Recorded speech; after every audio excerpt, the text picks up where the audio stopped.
warahmatullahi wabarakatuh. Selamat datang di channel BU Belajar Online. Di video kali ini kita akan membahas tentang soal dan pembahasan ANBK. Jadi ANBK itu apa? ANBK itu kepanjangan dari Asesmen Nasional Berbasis Komputer. Nah, dalam ANBK itu ada 5 uji kompetensi yang akan diujikan. Jadi insya Allah di channel ini nanti setiap hari akan membahas satu uji kompetensi. Untuk hari Senin kita akan belajar tentang literasi membaca. Untuk hari Selasa kita akan belajar tentang literasi numerasi. Untuk hari Rabu kita belajar tentang survei karakter dan survei lingkungan belajar. Untuk hari Kamis kita akan belajar tentang literasi sains, dan terakhir di hari Jumat nanti kita akan belajar tentang literasi sosial budaya. Nah, sebelum kita mulai tentang soal, alangkah baiknya kalian harus mengikuti pembelajarannya dengan baik dan nantinya semoga dapat membantu dalam menyelesaikan soal ANBK. Sebelum ke soal, perkenalkan guru.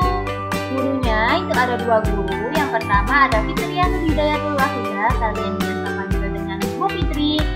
Dan yang kedua ada Abdullah Arifudin, kalian bisa panggil dengan sebutan Pak Udin. Sebelum lanjut ke soal, jangan lupa untuk like, comment, subscribe, dan juga share.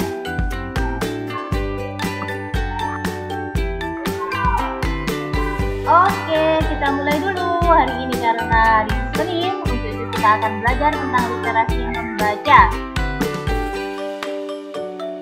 Soal nomor 1. Malamnya aku termenung di depan jam ajaibku. Sekarang jam itu tidak ajaib lagi. Mungkin itu memang lebih baik. Bukankah lebih asik jika kita tidak tahu apa yang akan terjadi esok hari? Kita bisa menebak-nebak, merasa penasaran, dan terpegi kaget. Yang pasti kita pun akan belajar untuk lebih bersabar. Ya, dan aku sekarang lagi jadi penasaran lagi. Apa ya hadiah untuk tahun depan? Mungkin sebuah piano, sepeda, atau jam ajaib. Pilihlah pantun yang isinya sesuai dengan cerita. Nah, dari teks yang ada di soal nomor 1 perlu kita garis bawahi. Di situ seorang tokoh sedang penasaran dan seorang tokoh harus lebih bersabar.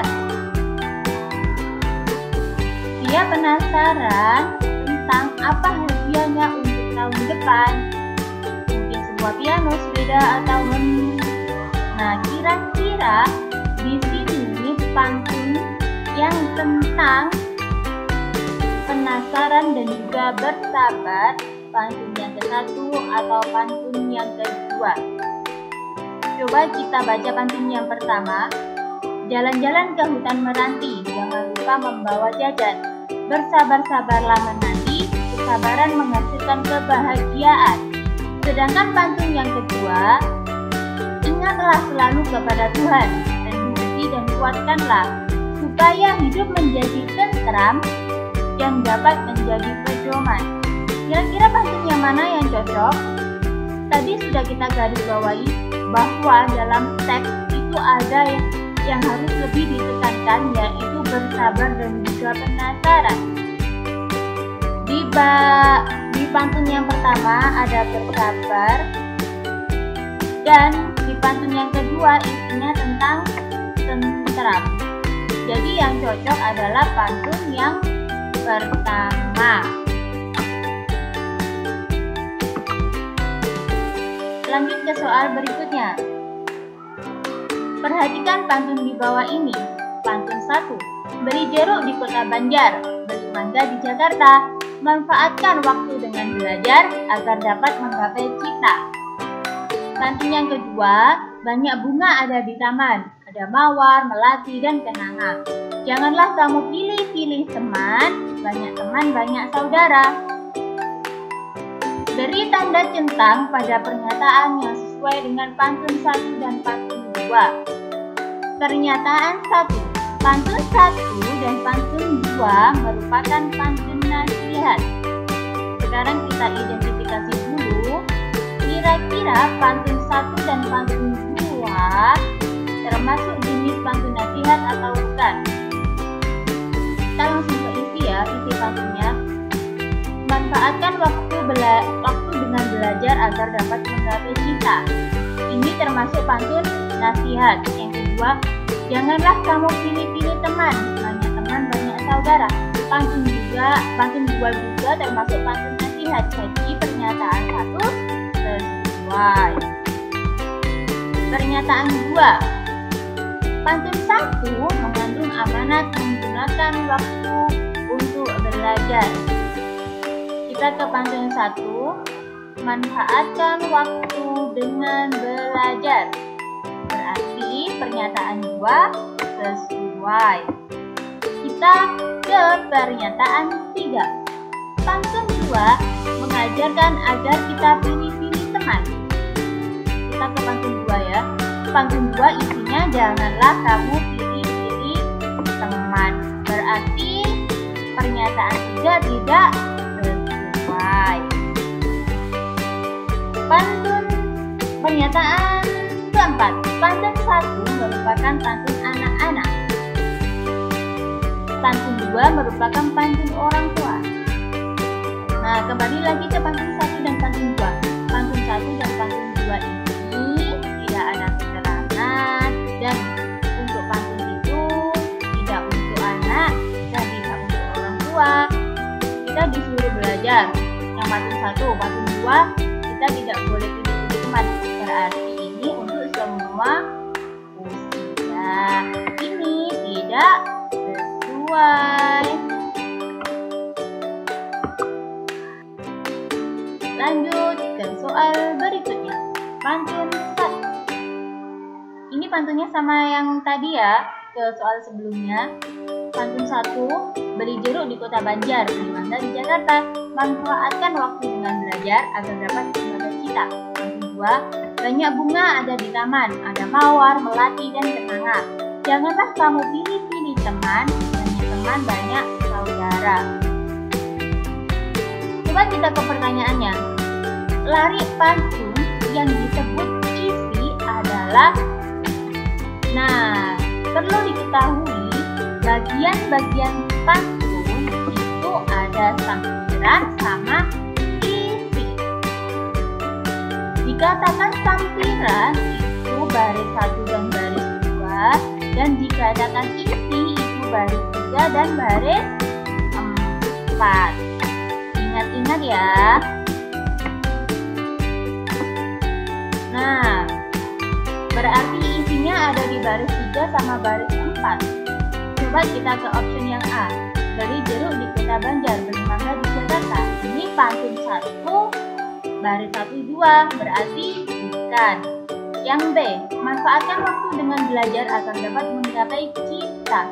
Ya, yang B ini baris 3 dan 4. Pantun 1. Karena baris 3 dan 4 itu termasuk isi, maka yang benar ya B.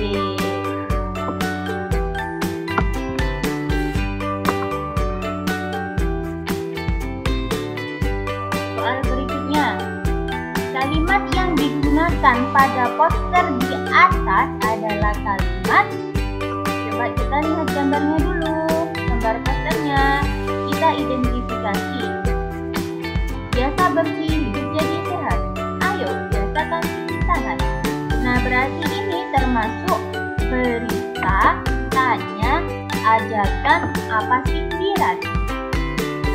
Karena dalam posternya ada kata-kata ayo, biasakan cuci tangan pakai sabun.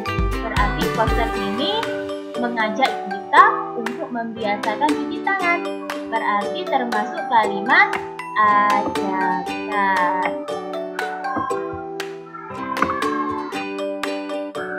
Nah, masih dengan poster yang sama, tapi berbeda soalnya. Pernyataan yang sesuai dengan gambar poster tersebut adalah coba kita ke pernyataan pertama. Rajin cuci tangan dengan sabun dapat membuat kita sehat. Kira-kira pernyataan pertama ada nggak di poster? Ada. Jadi yang pernyataan pertama benar. Yang kedua, sebenarnya cuci tangan hanya dengan air saja sudah bersih. Nah, ini berlainan dengan posternya karena di poster tidak menjelaskan tentang air saja sudah bersih. Berarti yang kedua bukan. Sekarang yang ketiga, cuci tangan dengan sabun tidak perlu dibiasakan. Nah, di poster mengajak kita untuk biasakan cuci tangan pakai sabun. Berarti pernyataan yang ketiga tidak cocok. Sekarang yang terakhir, pernyataan keempat. Hidup bersih dengan cuci tangan pakai sabun perlu dibiasakan. Nah, di poster menyuruh kita untuk membiasakan cuci tangan pakai sabun. Berarti pernyataan keempat benar. Untuk pertanyaan seperti ini yang harus kalian tekankan yaitu mengamati gambarnya dengan teliti dan membaca soalnya dengan hati-hati. Ini pertanyaan selanjutnya. Unsur-unsur dalam membuat puisi adalah harus digarisbawahi. Awas nanti kalian salah. Kalau tidak teliti bisa jadi pantun. Digarisbawahi puisi. A. Lari bait rima. B. Lari isi sampiran. Kalau ada isi sama sampiran itu termasuk pantun. Ada bait dan sampiran. Ada sampiran dan isi. Kalau puisi itu ada lari, bait, sama rima. Jadi yang benar yang A. Oke, terima kasih. Kalian sudah belajar mengenai beberapa soal dan ada pembahasan juga. Sekali lagi, jangan lupa untuk like, komen, subscribe, dan juga sampai jumpa di video selanjutnya. Wassalamualaikum warahmatullahi wabarakatuh.